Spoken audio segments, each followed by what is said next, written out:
जी, हाज़िर ख़िदमत हूँ मैं एक मरतबा फिर लेसन नंबर 8 के साथ लारावेल बेसिक की ट्रेनिंग के दौरान। लास्ट लेसन में हम लोगों ने लॉगिन ऑथेंटिकेशन सिस्टम किस तरह से एक्टिव किया जाता है लारावेल के अंदर वो सीखा था और जो लॉगिन का फॉर्म जो मैंने डिज़ाइन इस्तेमाल किया है नाइस एडमिन, यहाँ से उठा के मैंने ये डिज़ाइन अपने लारावेल के एप्लीकेशन में इम्प्लीमेंट किया था और उससे हम लोगों ने लॉगिन सक्सेसफुली करना भी सीखा था। ये आप देख सकते हैं। एक चीज़ इस फॉर्म में अभी मेरे ज़हन में आई है, ये क्लोज़ करता हूँ, इसको बंद करता हूँ। वापस मैं लॉग आउट करता हूँ। मैं वापस लॉग आउट करके लॉगिन फॉर्म में जाता हूँ। ये रिमेंबर मी, अगर मैं अपनी सोर्स कोड में आऊँ और अपनी बनाई हुई व्यूज़ के अंदर ये वाली लॉगिन ये फाइल, इसके अंदर रिमेंबर मी, इसका नाम बस ये रिमेंबर, ये वो फाइल है जो मेरी डिज़ाइन की हुई है। देखें इसको मैं रिमेंबर मी के आगे 1 2 3 लिख देता हूँ, रिफ़्रेश करता हूँ, इसमें आता हूँ, पेज को रिफ़्रेश किया, ये देखें इस मीन की यही फ़ाइल मेरी इस्तेमाल में है। 1 2 3 को मैं ख़त्म कर देता हूँ, चेक हो गया, सेव किया और ये वो लॉगिन डॉट पीएचपी की फ़ाइल है जो मुझे प्रोवाइड करता है लारावेल जब मैं ऑथेंटिकेशन इनेबल करता हूँ। यानी ये लारावेल की बिल्ट इन लॉगिन है, मैं इसको इस्तेमाल नहीं कर रहा, मगर इसमें भी रिमेंबर मी का जो चेक बॉक्स है वो बना हुआ है।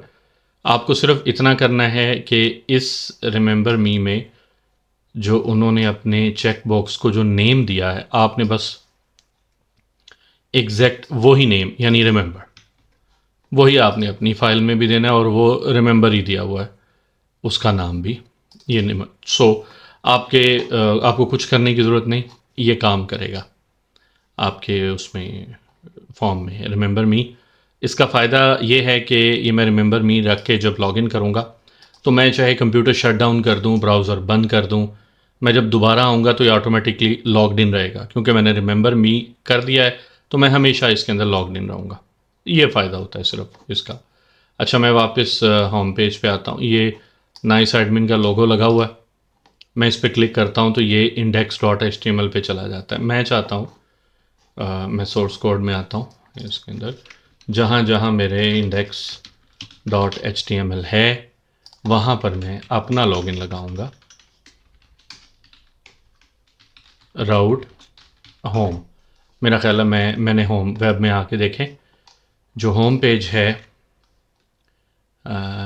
ये, इसको मैंने कोई नाम नहीं दिया, इसको मैं नेम दे देता हूँ, नेम होम। जो नाम मैंने यहाँ पे दिया है उस नाम का मैं यहाँ पे राउट में कॉल कर सकता हूँ और इस तरह ये होगा। वापस आता हूँ, रिफ़्रेश, अब मैं नाइस एडमिन पे क्लिक करूँगा तो ये होम पे यानी ये इस होम पेज पे आ जाएगा। और कोई अगर वहाँ पे index dot H T M L है, मैं एक दफ़ा सर्च करता हूँ, और कोई नहीं है, एक ही index dot H T M L था, एक ही लिंक था, उसको मैंने होम में कन्वर्ट कर लिया।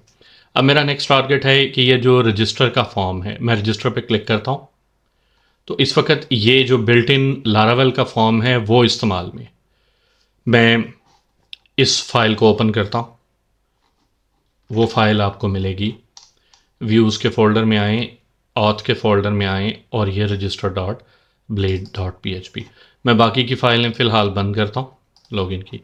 ये मुझे कैसे पता चलेगा कि मेरी ये वही फ़ाइल है? मैं ये नेम के साथ कोई लफ्ज़ लिख देता हूँ, नेम के साथ 1 2 3, इसके आगे अच्छा ये जो उन्होंने कंपोनेंट्स का सिस्टम यूज़ किया हुआ है ये मैंने भी आप लोगों को नहीं सिखाया, ये हम एडवांस लेवल पे सीखेंगे, यहाँ पे मैं चेंजेस नहीं कर सकता। और मैं ऐसा करता हूँ ना, ऐसे शकील लिख दिया, सिर्फ ये देखने के लिए क्या आया, ये इसी पेज के कोड्स हैं। यहाँ पे आपको कहीं पे ये देखें, ये शकील लिखा नज़र आ गया, इट्स मीन कि यही है। अच्छा, अब मैंने क्या करना है, मैं इसको वापस करता हूँ। मैंने रजिस्टर का फॉर्म ऐसा तैयार नहीं करना, ये वो डिज़ाइन है जो मैंने एक लेसन में डाउनलोड किया था नाइस एडमिन का। साइन आउट नहीं, ओके, यहाँ पे आपको इसका पेज मिल जाएगा, ये रजिस्टर वाला।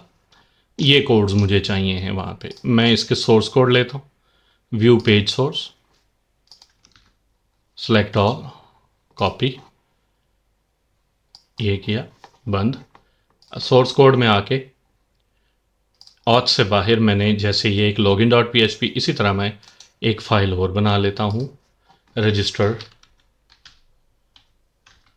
डॉट ब्लेड डॉट पी, और इसके अंदर मैं ये सारे कोड्स कॉपी पेस्ट कर देता हूँ। अच्छा, अब इस फाइल को मैं सेव करता हूँ। मैं चाहता हूँ कि मेरी ये फ़ाइल रजिस्टर के तौर पे इस्तेमाल हो। आपने जहाँ पे राउट्स बनाए थे, अगर आपको नहीं याद तो मैं फिर एक दफ़ा रिमाइंडर दे देता हूँ। रिसोर्सेज के नीचे ये राउट्स का फोल्डर, राउट्स के अंदर वेब डॉट पी में ऑटोमेटिकली ये देखें ऑथ डॉट पी इंक्लूड हुई हुई है, ये साथ ही पड़ी है, वो मैं उसमें जाता हूँ। यहाँ पे ये मैंने यहाँ से ये लॉगिन के कोड्स डिसेबल करके इनको मैं मेन फाइल में ले गया था। यहीं पे ये रजिस्टर के 2 कोड्स हैं, इनको मैं कॉपी करता हूँ और यहाँ पे इनको कमेंट्स कर देता हूँ। इसको बंद करके सेव करके बंद कर देता हूँ। अपनी वेब में जहाँ मैंने ये लॉगिन लगाया हुआ है, यहीं पर ये मैंने पेस्ट कर दिए हैं रजिस्टर वाले। अच्छा, इसमें ये लोग उन्होंने अपना ये रजिस्टर कंट्रोलर कॉल किया हुआ है। मैंने अपना कंट्रोलर बनाया था, यूज़र कंट्रोलर। मैं वो ऑलरेडी बना हुआ है। आप कंट्रोलर्स में जाके HTTP ऐप के अंदर HTTP कंट्रोलर, ये यूज़र कंट्रोलर, ये मैं खोल लेता हूँ। यहाँ पर मैंने एक फंक्शन बना लेता हूँ, पब्लिक फंक्शन रजिस्टर, सेव किया और वेब में आके यहाँ पर रजिस्टर के अंदर वही और रजिस्टर का कॉलम, ये मैंने सर्च कर लिया इसके लिए। ओके, अब ये मैंने सेम ही रखना है क्योंकि रजिस्टर का प्रोसेस मैंने वही रखना है। तो मैंने यहाँ पे एरर क्यों आ रहा है, मैं अगर वापस उस auth डॉट पी में जाऊँ इसके अंदर, तो ये जो फाइल, ये वाली जो फाइल है रजिस्टर कंट्रोलर वाली, ये ऊपर यूज़ हुई हुई है, ये देखें।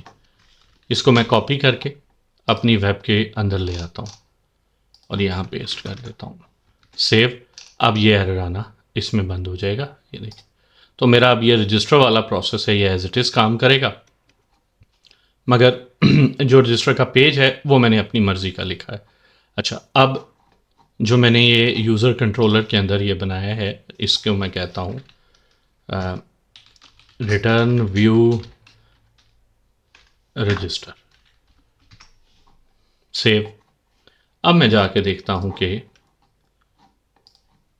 रिफ़्रेश, रजिस्टर का मेरा पेज वही आ गया जो मेरा नाइस एडमिन का पेज।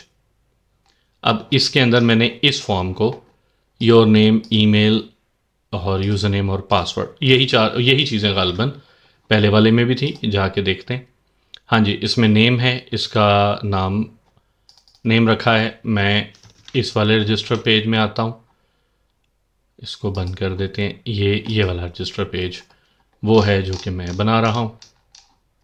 इसको थोड़ा स्क्रीन को बड़ी करने के लिए, हाँ जी, create an account, your name, इसका आईडी भी नेम और नेम भी नेम, ठीक है। और ईमेल के लिए नेम ईमेल होगा, मेरे पास भी नेम ईमेल ही है, ठीक है। और तीसरी चीज़ इन्होंने रखी है पासवर्ड, पासवर्ड के लिए इन्होंने नेम पासवर्ड रखा है।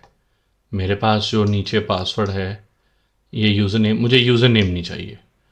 ईमेल है, उसमें देखें क्या क्या है, उसमें नेम है, ईमेल है, पासवर्ड है और दोबारा पासवर्ड है, यानी 2 मरतबा कन्फर्मेशन, उसका नाम ये है पासवर्ड कन्फर्मेशन। तो मुझे भी फिर यही सब कुछ अपने इसमें रखा है। यूज़र नेम नहीं है तो मैं यूज़र नेम वाला ये ऑप्शन डिलीट कर देता हूँ मैं भी। इसके बाद पासवर्ड है, इसका नाम पासवर्ड और दोबारा पासवर्ड इन्होंने लगाया नहीं, तो मैं इसी की कॉपी ले लेता हूँ, कंट्रोल सी और कंट्रोल वी, थोड़ा गैप देता हूँ समझने में आसानी रहे।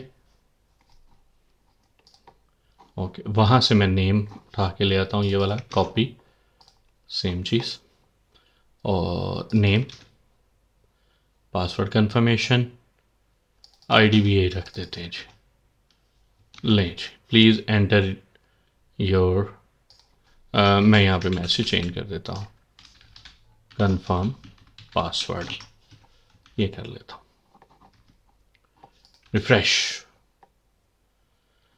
ये वही चीज़ें आ गई जी। इसको ज़रा चेंज कर देते हैं, लेबल, पासवर्ड लिखने के बजाय ये रीटाइप पासवर्ड, ऐसा ये हो गया, your name, your email, password and retype password, ये मुझे नहीं चाहिए, आई एग्री, मैं इसको कमेंट कर देता हूँ, आई एग्री वाले को मैं कमेंट कर देता हूँ। कंट्रोल स्लैश जब दबाते हैं तो वो ऑटोमेटिकली कमेंट हो जाता है, दोबारा इसको सेलेक्ट करके वही की दोबारा दबाएं कंट्रोल स्लैश, तो ये अनकमेंट हो जाएगा, ये शॉर्टकट की है। ओके, ये सबमिट का बटन है। ओके, अच्छा, यहाँ पे अगर आप देखें लिखा हुआ है कि रिफ्रेश करता हूँ, लिखा हुआ है कि अगर already have an account login, तो मैं चाहता हूँ इस पर क्लिक करने से मेरा लॉगिन वाला पेज आ जाए। उसके लिए यहाँ पे जो इसने लिंक दिया हुआ है एच रेफरेंस के अंदर, मैं उसको ख़त्म करके वेब पे जाके हमने जो लॉगिन का राउट बनाया था ये वाला, उसका नाम लॉगिन दिया था, तो वही हम लोगों ने राउट लॉगिन, अब रिफ़्रेश करेंगे तो आप देखेंगे कि वो मेरा लॉगिन के पेज पे जा रहा है जो मैंने बनाया हुआ। इसी तरह यहाँ लॉगिन पेज में जो क्रिएट वाला है उस पर भी ऐसे लिंक लगा देते हैं। चलें, मैं अब दोबारा मुझे खोलना पड़ेगा login page, create an account, हाँ जी, ये जो लिंक लगा हुआ है इसको मैं डिलीट करके राउट लॉगिन का, सॉरी लॉगिन में तो मैं हूँ, रजिस्टर का नाम रजिस्टर था, आप देखें रिफ़्रेश, ये मैं अब क्रिएट एन अकाउंट पे क्लिक करता हूँ और मैं क्रिएट एन अकाउंट में आ गई। ओके, अब इसको बंद कर देते हैं। उन्होंने, अगर हम फॉर्म पे नज़र दौड़ाएं, ये देखें फॉर्म के नीचे एक तो मेथड, पोस्ट और एक्शन, और ये CSRF, ये बहुत ज़रूरी है, इसके बगैर रजिस्ट्रेशन नहीं होगी, बल्कि कोई भी फॉर्म सबमिट नहीं होगा। ये मैं आपको बाद में एक्सप्लेन करूँगा। कॉपी, और जो मेरा यहाँ पे फॉर्म बना हुआ है, फॉर्म सर्च करते हैं, फॉर्म ये बना हुआ है, तो वही चीज़ें ये मैंने कॉपी पेस्ट कर ली, यानी एक तो मेथड और वो, और इसके फ़ौरन नीचे CSRF। अच्छा, CSRF से होता क्या है, मैं रिफ़्रेश करता हूँ और इसका ज़रा सोर्स कोड देखते हैं, व्यू पेज सोर्स, तो ये देखें यहाँ पे मैं सर्च करता हूँ सोर्स कोड में, फॉर्म सर्च करता हूँ, तो ये देखें एक हिडन फील्ड ऐड कर दी है CSRF ने, और उसके अंदर एक कोड है जो कि आपको नज़र आ रहा होगा। जब फॉर्म सबमिट होगा तो हिडन ही यही टोकन, ये वैल्यू ये भी सबमिट हो जाएगी। इसका पर्पस सिक्योरिटी इम्प्लीमेंट करना है। लारावेल खुद ब खुद चेक कर लेगा कि ये फॉर्म जो सबमिट हुआ है वो किसी बाहर वाली साइट से तो नहीं सबमिट हुआ, वो इसी डोमेन से, जिस डोमेन पे ये फॉर्म ने एग्जीक्यूट होना है, इसी डोमेन से सबमिट हुआ है। अगर वो ये इस कोड के थ्रू वो वेरीफाई कर लेता है कि ये रिक्वेस्ट इसी डोमेन से आई है, अगर इस डोमेन से नहीं आएगी तो इस रिक्वेस्ट को आगे प्रोसेस नहीं करेगा। इसका सबसे बड़ा फ़ायदा, एक तो जो बाहर की जो सॉफ्टवेयर हैं वो सबमिट नहीं करवा सकेंगे डाटा आपकी वेबसाइट पे, सिक्योरिटी इनेबल्ड रहेगी। इसे CSRF टोकन कहते हैं। अगर आप इसको नेट पे सर्च करें, देखिए CSRF token, what is CSRF, cross site request forgery, यानी दूसरी साइट से जो रिक्वेस्ट आते हैं उनको एक्सेप्ट ना करे, ये ना करे किसी भी सूरत, उसकी प्रोटेक्शन है। ये CSRF के लिए हमें जो एक्स्ट्रा कोड करना था वो उन्होंने बिल्ट इन दिया हुआ है लारावेल वालों ने। तो आप जस्ट, आपका सिर्फ इतना सा एक छोटा सा काम है, आपने इतना कोड लिखना है। और जितनी भी रिक्वेस्टें हैं लारावेल के अंदर जो फॉर्म सबमिट होता है वो automatically by default CSRF verify करती हैं। उसके बगैर अगर मैं ये नहीं लगाऊंगा ये फॉर्म ही नहीं सबमिट होगा। ये मैं आपको करके भी दिखाऊंगा। अभी मैं ये करता हूँ कि ये जो मैंने बना लिया है फॉर्म, इसको सोर्स कोड को बंद करते हैं, रिफ़्रेश देखना ये है क्या आया, ये मेरा काम करता है। मैं डेटाबेस भी ओपन कर लेता हूँ आप लोगों के सामने, और ये लोकल होस्ट डेटाबेस से मैं कनेक्ट हो गया। इसमें मौजूद यूज़र्स, मैं कहता हूँ कि मुझे सबसे लेटेस्ट यूज़र दिखाए, लिमिट 1 लास्ट, ये जिसकी आईडी 7014 है और ये नाम है। अब मैं एक नया यूज़र इस फॉर्म के थ्रू रजिस्टर करने लगा हूँ। मेरा नाम, मैं अपना नाम नहीं लिखता, मैं कोई और नाम लिख देता हूँ। ठीक है, पासवर्ड मैंने Shakeel Shakeel, create an account, form submit हुआ। लेट्स सी, ठीक, एंटर योर क्रेडेंशियल हो गया। अच्छा, वापस आता हूँ, यही वाली क्यूरी दोबारा एग्जीक्यूट करता हूँ।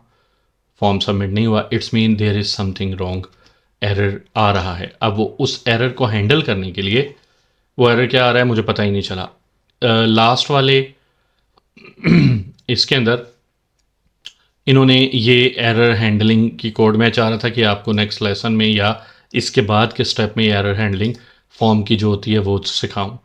तो अभी मैं ये एरर हैंडलिंग यहाँ लगा लेता हूँ, मगर मैं अभी आपको एक्सप्लेन नहीं करता, मैंने आगे जाके फॉर्म में आपको एक्सप्लेन करनी है।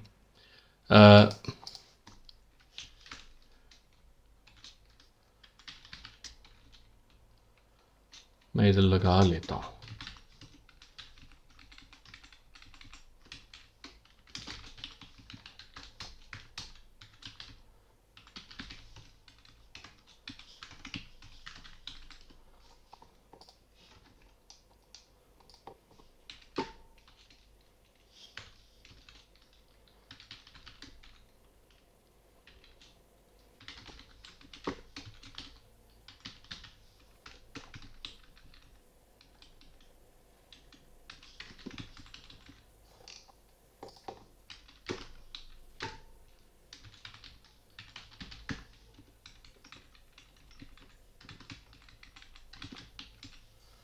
ये मैसेज अपीयर होगा कि नहीं, वरना मेरे पास एक और हल भी है।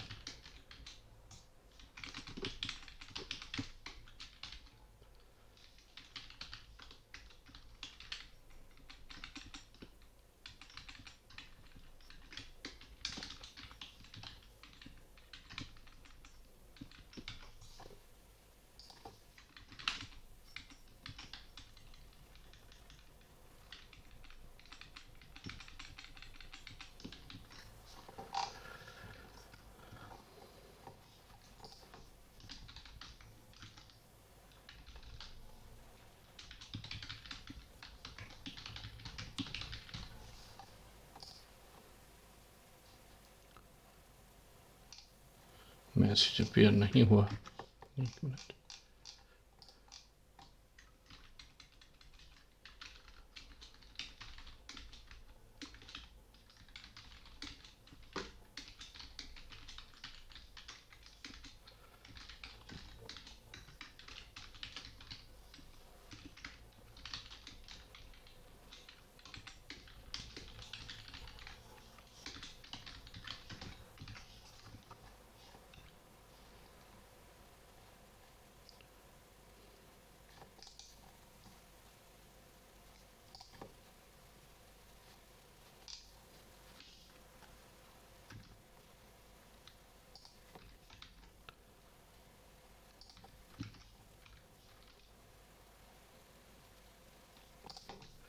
जी, अब पता चलेगा कि ये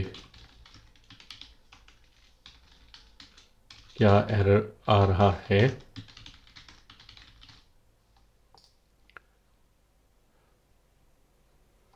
अनडिफाइंड वेरिएबल एरर्स, मैंने एरर्स किया है, सेव नहीं किया था। अच्छा,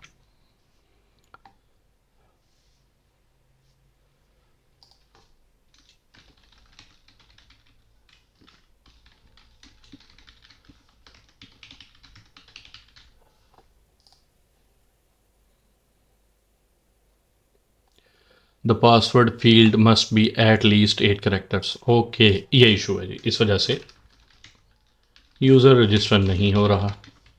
पासवर्ड में मैं सिर्फ शकील लिख रहा था, वो 7 कैरेक्टर्स बनते हैं। शकील 1 2 3, शकील 1 2 3।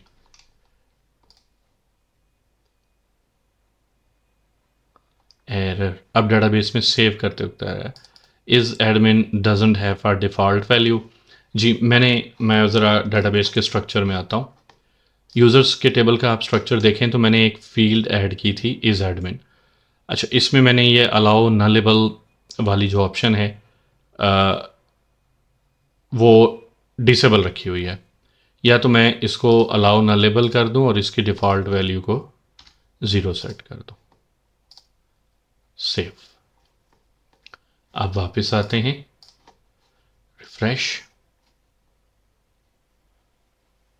जी, मेरा यूज़र रजिस्टर भी हो गया और मैं लॉगिन भी हो गया हूँ। और ये देखें, एज अ मोहिब मैं लॉगिन भी हो गया हूँ।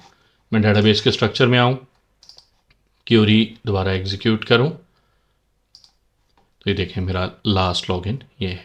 तो मेरा ये साइन अप का काम कर रहा है, फॉर्म सक्सेसफुली। ये मैंने अपनी एप्लीकेशन में कर लिया। ओके, अब हम आगे चलते हैं। एक फॉर्म, इसको बंद कर लेता हूँ एक्स्ट्रा। एक फॉर्म जो है उसको सबमिट करने के जो ज़रूरी चीज़ें हैं वो पहले हम लोग लर्न करेंगे। उसके बाद हम एक एप्लीकेशन फॉर्म बनाएंगे और अपने अकाउंट की जो एंट्रीज़ हैं वो डालना सीखेंगे।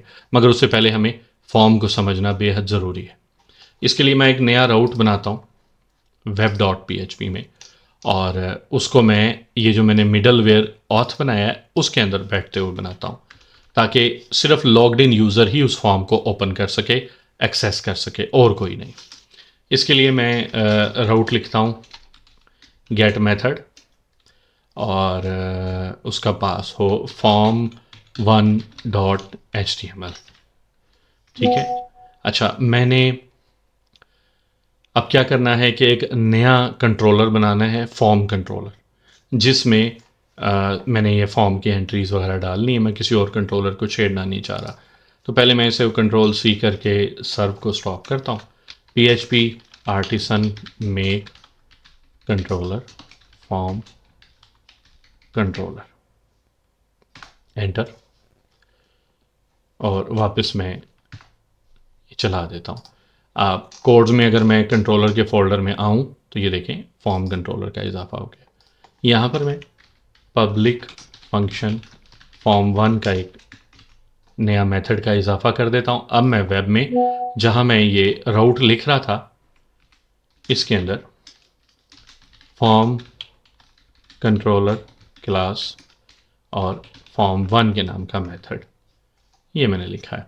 ओके, अब देखिए ये जो है एरर दे रहा है क्योंकि मैंने इसको ऊपर यूज़ नहीं किया। तो जिस तरह मैंने बाकी यूज़ किए हैं इसी तरीके से मैं, जैसे मैंने प्रोफाइल कंट्रोलर यूज़ किया इसी तरीके से मैं इसको इस्तेमाल कर लेता हूँ। फॉर्म कंट्रोलर में लिखूँगा तो ऑटोमेटिकली पाथ आ जाएगा, एंटर करूँगा वो चूज़ हो गया। नीचे जाएं तो ये एरर आना बंद हो गया। अब इसको मैं कोई नेम तो अभी ज़रूरत नहीं है, मैं नहीं देता। form.html और सेव किया, फॉर्म कंट्रोलर में आया, यहाँ पर रिटर्न ABC, जस्ट मैंने सिर्फ इतना लिखा चेक करने के लिए कि आया मेरा ये राउट काम कर रहा है। और अब मैं form1.html, जी ये मेरा राउट काम कर रहा है। हाँ, वो जो मैंने वेब के अंदर इंक्लूड किया था, मैं सेमी कॉलन डालना एंड में भूल गया, ये एरर था। रिफ्रेश, ये ABC खुल गया। अच्छा, अब मैं क्या करता हूँ, ये form1 ज़रा होम पे जाता हूँ, इसको लॉग आउट करता हूँ ये, और अब मैं form1.html खोलने की कोशिश करता हूँ तो मुझे ऑटोमेटिकली लॉगिन वाले पेज पे रीडायरेक्ट कर लेगा। अब मैं अकाउंट से लॉगिन करता हूँ, शकील पासवर्ड रखता हूँ, रिमेंबर भी कर देता हूँ, ऑटोमेटिकली लॉगिन होके मुझे फॉर्म 1 में ले जाएगा। तो यानी अब ये जो फॉर्म 1 वाला जो पेज है ये लॉगिन हुए बगैर एक्सेसिबल नहीं है। अब मैं इसमें सिंपल एक HTML फाइल बना के और वो फॉर्म बनाऊंगा। फिर मैं आप लोगों के साथ फॉर्म के साथ हम लोग किस तरह खेल सकते हैं लारावेल में और कितनी ऑप्शंस ये लारावेल आपको प्रोवाइड करता है ये हम देखेंगे। फॉर्म 1 के नाम की ही एक मैं ब्लेड फाइल अभी बनाने लगा हूँ। व्यूज़ में जाके right click, new file, form1.blade.php। जी, ये आ गया। ये सिंपल हम लोगों ने कोई लेआउट बनाया था ऐप का।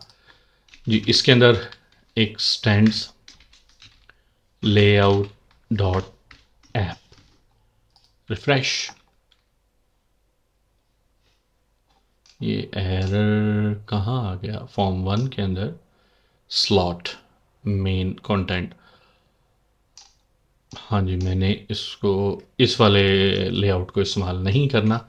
मैंने अपना कोई लेआउट अभी नहीं बनाया। हाँ, नहीं बनाया हुआ अभी मैं इसको इस्तेमाल नहीं करता।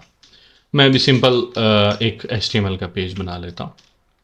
ये HTML का पेज, यहाँ पर मैंने फॉर्म बनाने, एक फॉर्म बनाया और इस फॉर्म में मैं टेबल बना लेता हूँ आप लोगों की आसानी के लिए। और इस टेबल को मैं बॉर्डर 1 दे लेता हूँ, बिल्कुल सिंपल सा। अच्छा, फॉर्म में मैंने कहा name, input type text, name is equal to name, refresh. ये एक फॉर्म बना। इसको थोड़ी सी मैं डिज़ाइनिंग अप्लाई कर देता हूँ यहाँ पे जाके स्लैश स्टाइल। टेबल जो है वो टेक्स्ट अलाइन हो जाए सेंटर में, टेबल नहीं, फॉर्म टेक्स्ट लाइन हो जाए सेंटर में। Save. Okay, table align centre इस तरह से। और जो भी ये वाला जो बॉर्डर है ये मैंने ख़त्म करके थोड़ी सी टेबल की TD border 1 pixel solid black, इस तरह टेबल बॉर्डर कोलैप्स। ये आप CSS में ये चीज़ें लर्न कर सकते हैं। ये हो गया। और पैडिंग 5 पिक्सल TD की। हाँ जी, ये हो गया। बस अभी मैं ज़्यादा इसमें नहीं करता। नेम कॉपी और ईमेल,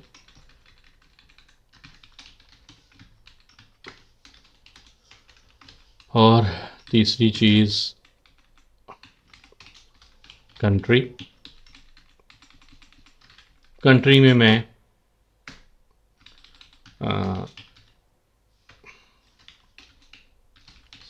ड्रॉप डाउन बना रहा हूँ जिसमें मैं 2-3 कंट्रीज़ ही डालूँगा।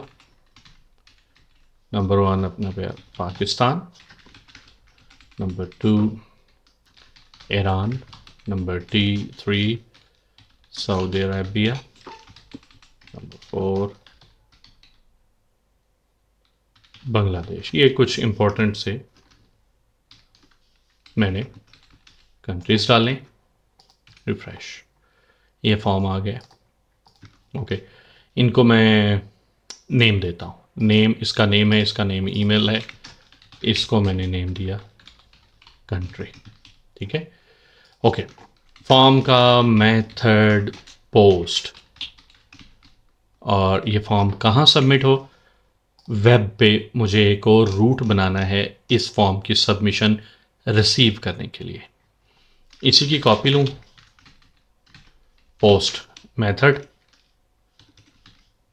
और इसको मैं कोई नेम दे दूँ, form1 डॉट सबमिट, कुछ भी नाम आप दे दें। ये मैंने इसको एक नेम दे दिया। और मेथड जो इसके लिए होगा वो सेव का मेथड होगा, जो कि मैंने अभी बनाया नहीं है फॉर्म कंट्रोलर के अंदर। फॉर्म कंट्रोलर के अंदर मैं एक नई इजाफा कर देता हूँ, पब्लिक फंक्शन सेव। यहाँ पे मैं जस्ट इतना लिखता हूँ यस, यानी यहाँ पे आ गया, तो इसका मतलब है फॉर्म सबमिट हो रहा है और यस तक पहुँच गए। अच्छा, यहाँ पर इसका जो नाम था वो मुझे फॉर्म 1 में एक्शन के अंदर राउट बताना है कि जी आप इस पेज पे जाके सबमिट हो जाओ पोस्ट के मेथड के साथ, और मैंने राउट जो डिफ़ाइन किया है वो पोस्ट के मेथड के साथ ही डिफ़ाइन किया है। अच्छा, जो अंदर का यूआरएल है डजंट मैटर, गेट का और पोस्ट का सेम हो सकता है, डजंट मैटर। अब मैं आता हूँ, सेम रखें या कोई भी रखें, रिफ़्रेश। इसका मैं ज़रा सोर्स कोड देखूँ तो आप एक चीज़ नोट करें कि ये जो फॉर्म बना है, ये देखें, ये फॉर्म .html पे सबमिट होगा और मेथड पोस्ट के साथ। मैंने CSRF नहीं लगाया, आप नोट करें। मैंने जो अभी थोड़ी देर पहले आपको ये बात बताई थी कि CSRF वेरिफिकेशन, ये CSRF नहीं लगाया, मैं ये रिमूव कर रहा हूँ। Save, refresh. अच्छा, सबमिट बटन तो मैंने बनाया ही नहीं भाई, ये ले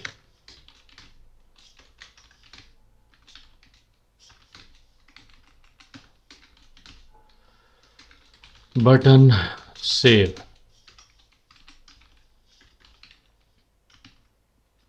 और बटन का टैग क्लोज करते हैं और इसको कॉल स्पैन 2 करते हैं, रिफ़्रेश। ये नीचे एक बटन आ गया। ओके, मैं सबमिट करता हूँ। एरर, पेज एक्सपायर्ड, एरर पे चला गया। ये रिज़ल्ट हुआ CSRF ना लगाने की वजह से। मैं सिर्फ इतना काम करता हूँ, फॉर्म में आता हूँ, CSRF, क्योंकि वो वेरीफाई नहीं हुई वाली वो वाली रिक्वेस्ट, वापस रिफ़्रेश। अब मैं फॉर्म सबमिट करता हूँ दोबारा से, यस पे आ गया, इट्स मीन के फॉर्म सक्सेसफुली सबमिट हो चुका है। अब जो फॉर्म का मेरे पास डाटा है मैंने वो रिसीव करना है। मेरे पास, यहाँ पे आता हूँ, जो फॉर्म का डाटा आया है वो सारे का सारा डाटा रिसीव हुआ है पोस्ट मेथड पे। तो ये देखिए, रिटर्न रिक्वेस्ट के नाम का एक बिल्ट इन फंक्शन मौजूद है, पोस्ट। ये मैं इतना कहता हूँ और इसको रिफ़्रेश करता हूँ, कंटिन्यू करता हूँ। ये देखिए, मेरे पास नेम रिसीव हुआ है जिसमें कुछ भी नहीं लिखा, मैंने खाली फॉर्म सबमिट किया था। ईमेल रिसीव हुआ है, कुछ भी नहीं लिखा, कंट्री पाकिस्तान सेलेक्टेड है, वापस जाएं तो ये देखिए, ये 3 फील्ड्स थी जो सबमिट हुई, और जो चौथी फील्ड आपको नज़र आ रही थी अंडरस्कोर टोकन, वो CSRF का है, उससे हमें लेना देना कोई नहीं है। हमने इन 3 जो इस टोकन के अलावा जो वैल्यूज़ आ रही हैं उनको प्रोसेस करना है, उनको देखना है। ये देखिए, अगर मैं कुछ लिख देता हूँ शकील और ईमेल अपना डाल देता हूँ, कंट्री भी थोड़ा चेंज कर लेता हूँ, सेव करता हूँ, ये देखें वही डाटा जा रहा है पोस्ट मेथड में। अगर मैं वहाँ पर गेट मेथड इस्तेमाल करूँ, सेव करूँ, रिफ़्रेश करूँ, कंटिन्यू करूँ, कुछ भी नहीं मिलेगा, क्योंकि गेट मेथड, पहली बात, गेट मेथड काम ऐसे नहीं करता, अंदर आपको कोई ना कोई की नेम बतानी पड़ती है कि नेम का डाटा वो है नहीं, तो आपको कुछ भी नज़र नहीं आएगा। अच्छा, गेट से भी, ओके, गेट से भी रिसीव हो गया, मगर गेट मेथड का डाटा है नहीं हमारे पास। एक्चुअली गेट में सारी आ जाती हैं, पोस्ट वाली भी। गेट के लिए जो यूज़ होती है ना, वो क्यूरी यूज़ होती है,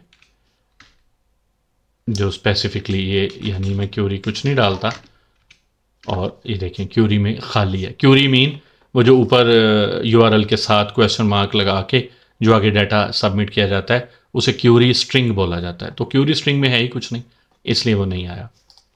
तो हमने पोस्ट मेथड को रिसीव कर लिया, मगर अब ये जो पोस्ट मेथड है या जो भी मेरे पास फॉर्म का डाटा आया है, सेव करता हूँ, दोबारा सबमिट करता हूँ, ये इसको मैंने वैलिडेट करना है।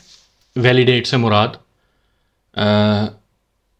कि जो नेम है मुझे लाजमी चाहिए था, ईमेल के अंदर लाजमी है कि प्रॉपर किस्म की वैलिड ईमेल एड्रेस होना चाहिए, कंट्री में मुझे चाहिए, या जो भी आपने अपनी वैलिडेशन लगानी है, आपको फॉर्म में ये रिक्वायरमेंट्स हैं, वो आपके लिए लारावेल वो वैलिडेशन बहुत आसान कर देता है। अच्छा, इसके लिए एक तो तरीका ये है कि आप वैलिडेटर इस्तेमाल करें। वैलिडेटर का फसाड इस्तेमाल करें, colon colon make request all. अच्छा, इसका मैं थोड़ा सा एक्सप्लेन कर दूं। ये वाली क्लास आपने फसाड्स वैलिडेटर की इस्तेमाल करनी है और ये वैलिडेटर मेक करना है रिक्वेस्ट डॉट ऑल या रिक्वेस्ट डॉट पोस्ट कर देंगे, पोस्ट का सारा डाटा आ जाए मेरे पास, उसको मैंने वैलिडेट करना है। अब ये जो अगला पैरामीटर है अरे में, इसमें आपने अपने रूल्स लिखने हैं कि वैलिडेशन के रूल्स क्या हों, और वैलिडेटर का ये वेरिएबल बन जाएगा। अब यहाँ पे हमने देखना है कि मैं डंप एंड डाई करवाता हूँ कि वैलिडेटर जो है, जो मैंने बनाया है वो फेल है कि नहीं है। ये ट्रू फॉल्स में बताएगा कि वैलिडेशन मेरी मुकम्मल हुई है कि नहीं हुई। मिसाल के तौर पे रूल पहले लिखता हूँ। मेरे फॉर्म के अंदर पहली फील्ड थी नेम, मैंने उसका रूल लिखा कि मुझे वो रिक्वायर है। ईमेल जो है उसका रूल लिखा कि मुझे वो भी रिक्वायर्ड है। और कंट्री थी तीसरी फील्ड, उसके बारे में मैंने लिखा कि वो भी मुझे रिक्वायर्ड है। अभी मैंने कोई और रूल नहीं लिखा इसके हवाले से। लेट्स सी, अब मैं ब्राउज़र पे जाता हूँ, मैंने ये रूल लिख दिए, बैक करता हूँ, मैं कुछ भी लिखे बगैर सबमिट करता हूँ और यहाँ पे आ रहा है ट्रू, यानी फेल ट्रू हो गया है। मीन्स वैलिडेशन मेरी कंप्लीट नहीं हुई, फेल हो गई है, फेल में ट्रू आ रहा है। अच्छा, अब मैं यहाँ पे लगाता हूँ इफ़, अगर वैलिडेशन फेल हो जाती है तो क्या हो कि मुझे यहाँ, ये तो बात की बात है, ये खुद ही इसने लिख दिया है। यहाँ पे मुझे ये बताना है कि एक्चुअली जो एरर है वो मेरी वैलिडेशन का क्या एरर है, क्या रीज़न है वैलिडेशन की फेल होने की। तो उसके लिए वैलिडेटर से मैंने एरर्स उठाने हैं ये, और इसको मैं डी यानी डंप एंड डाई कर देता हूं।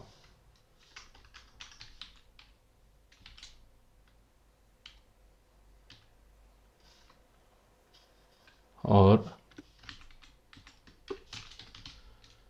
वैलिडेटर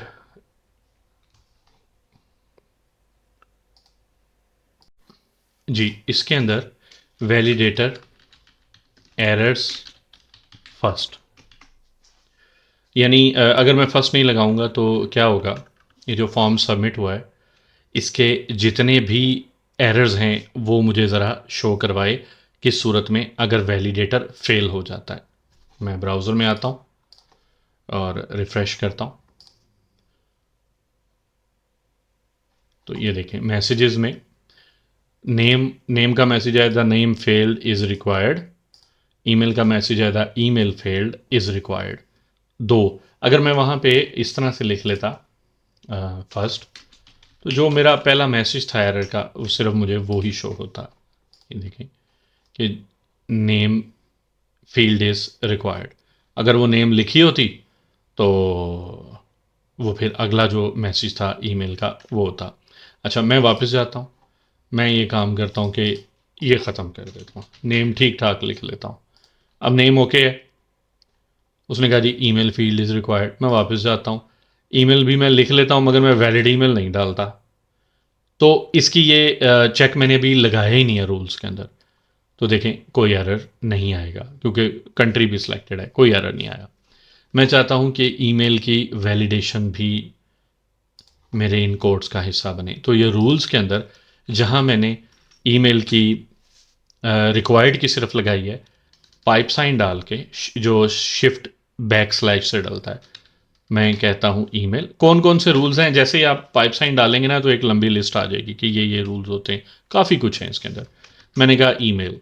अब आप देखें रिफ्रेश, अब जो मैंने ईमेल प्रोवाइड की थी वो वैलिड ईमेल नहीं थी, उसने कहा था email field must be a valid email address, वो है नहीं। वापस जाता हूँ तो ये देखें, अब मैं एक वैलिड ईमेल एड्रेस लिखता हूँ तो कोई एरर नहीं आएगा। तो आप अपने फॉर्म को वैलिडेशन रूल्स लगाकर बहुत आसानी से अपने फॉर्म का डाटा आप वैलिडेट कर सकते हैं। यानी जो चेक्स आपने लगाने हैं उस वैलिडेट करने के बाद, ये तो उस सूरत में हो ये वाला डिस्प्ले के अगर आपके फॉर्म में कोई एरर है, और अगर नहीं अच्छा यहाँ पे नॉर्मली इसकी प्रैक्टिस ऐसे नहीं की जाती, कि ऐसे जाती है कि ये देखें रिटर्न रीडायरेक्ट बैक, जहां से फॉर्म सबमिट हुआ है वापस उस फॉर्म पे वापस चला जाए विद एरर्स, एरर्स अपने साथ लेके जाए जो जो वैलिडेशन के दौरान आए हैं। और विद इनपुट का मतलब कि जो कुछ आपने अपने फॉर्म में टाइप किया था वो उस इनपुट्स का डाटा अपने साथ लेकर जाए। इसका फ़ायदा ये देखें, पहले मैं अभी एरर रखता हूँ, मैं आपको इसको पहले एक्सप्लेन कर दूँ। एरर ऐसे रखता हूँ कि मैंने नेम तो लिख लिया मगर ईमेल मैंने इनवैलिड डाला। अब मैं सेव करता हूँ, ये वापस इसी फॉर्म में वापस आ जाएगा। ये देखें यही फॉर्म वापस आ गया। अब हुआ क्या, ये इसकी वजह से वापस आया है, एरर्स साथ लेके आया। अब मैं वापस जब इस फॉर्म में आया हूँ तो मेरे पास एरर्स हैं, मैं अभी शो नहीं कहीं करवा रहा, और मेरे पास जो इनपुट में डाटा टाइप किया गया है वो डाटा भी है। अब अगर फ़र्ज़ करें ये फॉर्म 15 20 25 फील्ड्स का बड़ा हैवी फॉर्म होता तो मुझे दोबारा सारा टाइप करना पड़ जाता, नेम ईमेल और सारी चीज़ें। मैं चाहता हूँ जो मैंने टाइप की थी वो वहीं की वहीं रहें। उसके लिए आपको लारावेल वापस form dot H T M L में जाएं, फॉर्म वन डॉट ब्लेड में, ये देखें यहाँ पे आपने लिखना है value old name. Old name का मतलब है कि आपने जब पहले फॉर्म सबमिट किया था और अगर नेम में कुछ था तो वो यहां लिख दो। फर्स्ट टाइम जब आप इसके अंदर आएंगे तो कुछ नहीं होगा, नेम के अंदर कुछ नहीं होगा। अभी मैंने सिर्फ ये चीज़ नेम के साथ इंप्लीमेंट की है। मैं नाम लिख देता हूं, ईमेल इनवैलिड लिखता हूं, सेव करके जाता हूं तो ये देखें वापस आ गया। नेम में चूंकि मैंने इनपुट के अंदर लिखा हुआ था उसने एज इट इज़, अब मुझे दोबारा टाइप नहीं करना पड़ेगा। इसी तरह अगर 15 20 25 या लंबा चौड़ा फॉर्म होगा तो मुझे बार बार टाइप नहीं करना पड़ेगा। या इसी तरह यही चीज़ मैं ईमेल पे भी लगा देता हूँ, वैल्यू ओल्ड ईमेल। अच्छा यही मैं इस पे भी इंप्लीमेंट करना चाहता हूँ कि अगर जोन सा भी कंट्री सिलेक्टेड हो वो ही आए, तो वो आपको थोड़ा सा लंबा काम करना पड़ेगा हर एक के साथ। कंट्री ईरान है तो सिलेक्टेड हो जाए। अब मैंने इसकी कॉपी ले लेता हूँ और ये सब में मुझे कॉपी पेस्ट करना पड़ेगा। फॉर्म बेसिकली हम लोग डायनामिकली जनरेट करते हैं, इस वजह से ये चीज़ें इतनी फील नहीं होती। ये सऊदी अरबिया है, सऊदी अरेबिया, और यहाँ ईरान की जगह सऊदी अरेबिया, और बांग्लादेश की जगह, ये ईरान की जगह बांग्लादेश। फर्स्ट वाले में मुझे कुछ लगाने की ज़रूरत नहीं क्योंकि वो बाय डिफ़ॉल्ट सेलेक्टेड होता है। अगर नीचे वालों में से कोई कंट्री सेलेक्टेड होगा तो ऑटोमेटिकली वो सिलेक्ट हो जाएगा। लेट्स सी, मगर ये उसी सूरत में होगा कि जब मेरा फॉर्म वैलिडेट नहीं हो रहा। शकील मैंने लिख दिया, ईमेल इनवैलिड लिखा और मैंने कंट्री सऊदी अरेबिया सेलेक्ट किया, सेव। देखें वापस आएगा इसी फॉर्म पे, और फॉर्म में जो जो चीज़ें सिलेक्टेड थी एज इट इज़ आपको सिलेक्टेड मिली। सऊदी अरेबिया सिलेक्टेड मिला, शकील लिखा हुआ, ईमेल में वट एवर जो मैंने लिखा था। अब फॉर्म वापस तो आ गया मगर मेरे फॉर्म में प्रॉब्लम है क्या, मुझे कैसे पता लगेगा? उसके लिए ये इनपुट है ना जो सा, ये यहाँ पर मैं एक स्पैन लिखता हूँ, या एक डिव डाल देता हूँ, छोटी सी डिव डाल देता हूँ, और इसकी क्लास एरर लिख देता हूँ, ठीक है, और ऊपर जाके थोड़ी सी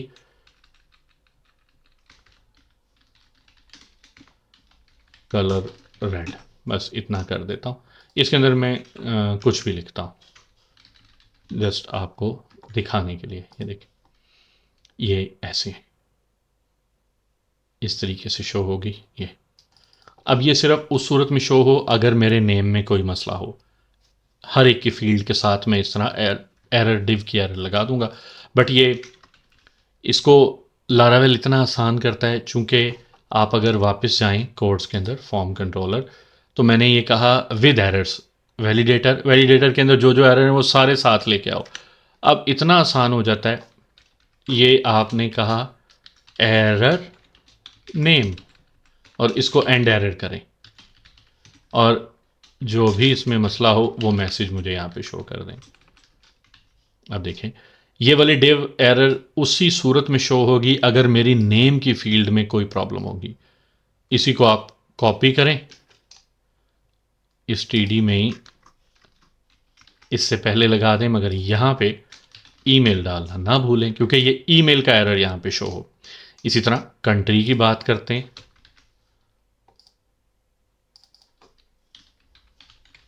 कंट्री की अब देखें, मैंने तीनों फील्ड्स के साथ ये लगा दिया है। मैं फॉर्म सबमिट करता हूँ, तो जिस जिस फील्ड के साथ जो जो मसला होगा उसका एरर मैसेज वहाँ पे शो हो जाएगा। The email field must be a valid email address. Okay, मैं एक काम करता हूँ, ये ख़त्म, ये ख़त्म, सेव, दोनों को इनवैलिडेट कर दिया। देखें, the name field is required, the email field is required, और कंट्री कंट्री हो नहीं सकता, तो इसका हल है मेरे पास कि ये वैलिडेट मैं पाकिस्तान के साथ भी लगा दूं, ये वाला चेक,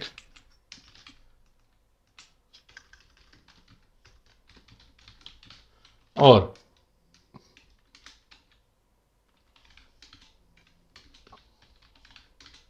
एक खाली वैल्यू के साथ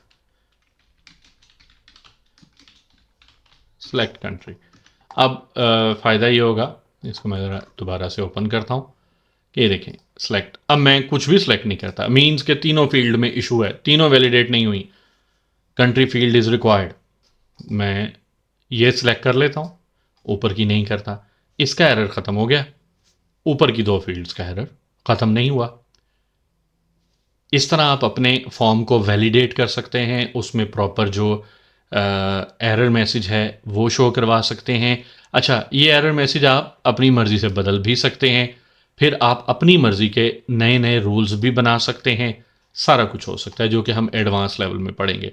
अभी मैं एक छोटी सी चीज़ आपको बता दूं कि ये जो मैंने इतना लंबा काम किया, वैलिडेटर वैलिडेटर मेक रिक्वेस्ट, और यहाँ पे मैं सिर्फ इतना कह दूं कि everything is okay in my form, ये मैसेज तब अपीयर होगा जब मेरा फॉर्म बिल्कुल सही वैलिडेट हो जाएगा। ये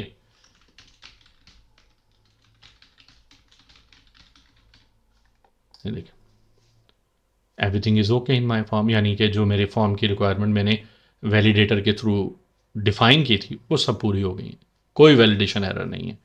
अच्छा, मैं बता ये रहा था कि जो इतना लंबा मैंने काम किया, ये शायद याद रखना भी आप लोगों के लिए मुश्किल हो जाए। बहुत शॉर्ट काम आप कर सकते हैं, आप सिर्फ ये रूल्स कॉपी कर लें क्योंकि रूल्स आपको लिखने पड़ेंगे। बहरहाल आपने ये, मैं इनको कमेंट कर रहा हूँ, इन सारे कोड्स के बजाय आपने सिर्फ इतना सा कोड्स लिखना है, रिक्वेस्ट वैलिडेट और अंडर रूल्स, दैट्स ऑल। इसको वैलिडेट करना, इसको रीडायरेक्ट करवाना, फेल होने की सूरत में सारा काम इस एक कोड से हो जाएगा अगर आप रिक्वेस्ट को वैलिडेट कर लें। यहाँ पे तभी आएगा जब आपका फॉर्म बिल्कुल सक्सेसफुली वैलिडेट हो जाएगा। सिर्फ रूल्स आपके वही रखने। ये देखें, मैं चेक करता हूँ इसको कि क्या ये जैसे मैं कह रहा हूँ वैसे काम करता है। मैं ईमेल इनवैलिड कर दी, ये लें, सेव, ये देख लें बिल्कुल वैसे ही काम कर रहा है एग्जैक्टली जिस तरीके से मेरा पहला वैलिडेटर काम कर रहा था। तो ये एक शॉर्ट कोड। मगर ये वाला एक्सप्लेन करने के लिए लाजमी था कि पहले मैं आपको ये चीज़ एक्सप्लेन करता, फिर आप इसकी अफादियत समझ सकते कि ये शॉर्टकट है। चीज़ यही है, ये शॉर्टकट है। वैलिडेट करें, जहाँ से आया ऑटोमेटिकली रिटर्न बैक करेगा विद एरर्स विद इनपुट्स, ये लेकर जाएगा आपको वापस। और आपने देखा कि हम लोगों ने फॉर्म को वैलिडेट करना सीखा, और इंशाल्लाह नेक्स्ट लेसन के अंदर मैं आपको ये सिखाऊंगा कि नाइस एडमिन के थ्रू ही हम फॉर्म बनाएंगे और अपनी जो अकाउंट का छोटा सा फॉर्म है उसको सबमिट करेंगे विद वैलिडेशंस इंशाल्लाह। जब तक के लिए इजाज़त दीजिए, अल्लाह निगहबान।